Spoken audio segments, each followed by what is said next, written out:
बिस्मिल्लाहिर्रहमानिर्रहीम। अगर पुलिस आपको तंग करे, हरासा करे या आपके साथ किसी किस्म की ज्यादती करे तो आपको क्या करना चाहिए? आपके पास कानून आपको पूरा हक देता है, पूरा अख्तियार देता है। जब भी पुलिस आपको अरेस्ट करने आए तो आपको पुलिस बिना वारंट अरेस्ट नहीं कर सकती सिवाय चंद मखसूस जुर्म के। पुलिस आपको वारंट गिरफ्तारी दिखाएगी और आपको बताएगी कि आपके ऊपर क्या चार्ज है, उसके ऊपर लाजम है कि वो आपको बताए।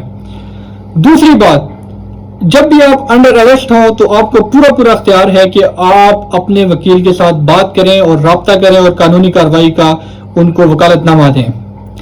तीसरी चीज, जब कभी आपको पुलिस खामखा बिला वजह आपको तंग करती है या आपको टॉर्चर करती है या आपके ऊपर तशद्दुद करती है तो आप ऐसे पुलिस वालों के खिलाफ आप कार्रवाई कर सकते हैं, कानूनी एक्शन ले सकते हैं।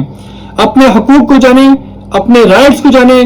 कभी भी किसी भी दबाव में आके पुलिस वालों को रिश्वत देना भी जुर्म है और हरगिज़ पुलिस वालों को रिश्वत ना दें। अगर कोई पुलिस वाला आपसे रिश्वत की डिमांड करता है, आपसे पैसे लेता है तो आप ऐसे पुलिस वालों के खिलाफ भी आप कानूनी एक्शन ले सकते हैं।